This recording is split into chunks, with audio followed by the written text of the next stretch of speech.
ग्रामीण भागातील मुलींच्या शिक्षणासाठी लढणारी एज्युकेट गर्ल्स ही संस्था आशियातील सर्वोच्च नागरी सन्मान रामन मॅग्सेसे पुरस्कार मिळणारी पहिली भारतीय संस्था बनली आहे। या पुरस्काराला आशियाचा नोबेल म्हणून ओळखले जाते।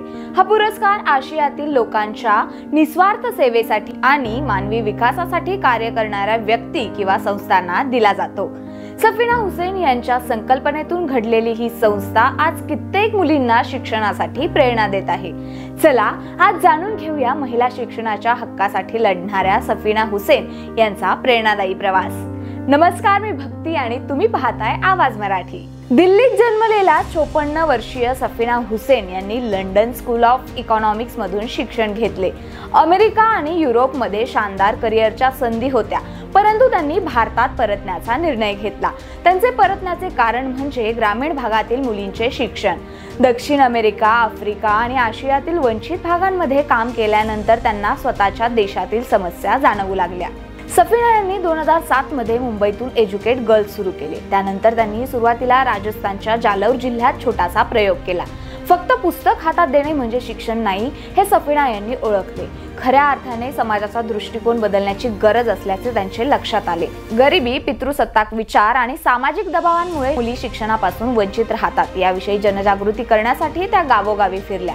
तिथे जाऊन त्यांनी कुटुंबांना समजावले आणि समुदायांमध्ये जनजागृती केली।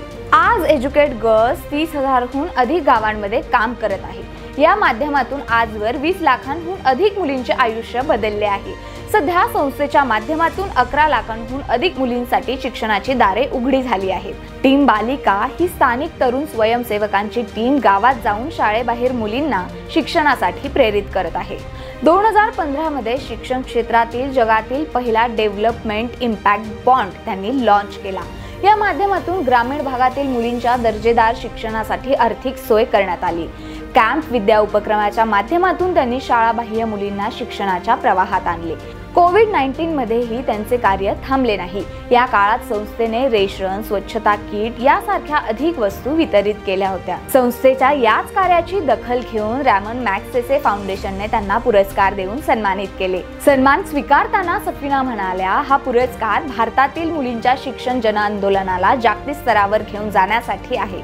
प्रत्येक मुलीला शिक्षण मिळाले तर खरी समानता येईल। एज्युकेट गर्ल्सच्या माध्यमातून 20 लाख मुलींचे जीवन बदललेल्या सफीना हुसेन यांची प्रेरणादायी कहाणी तुम्हाला कशी वाटली आम्हाला कमेंटमध्ये नक्की सांगा। आणि हा व्हिडिओ आवडला असेल तर लाईक, शेअर आणि सबस्क्राइब करायला विसरू नका। पुन्हा भेटूयात अशाच प्रेरणादायी कहाणीसह।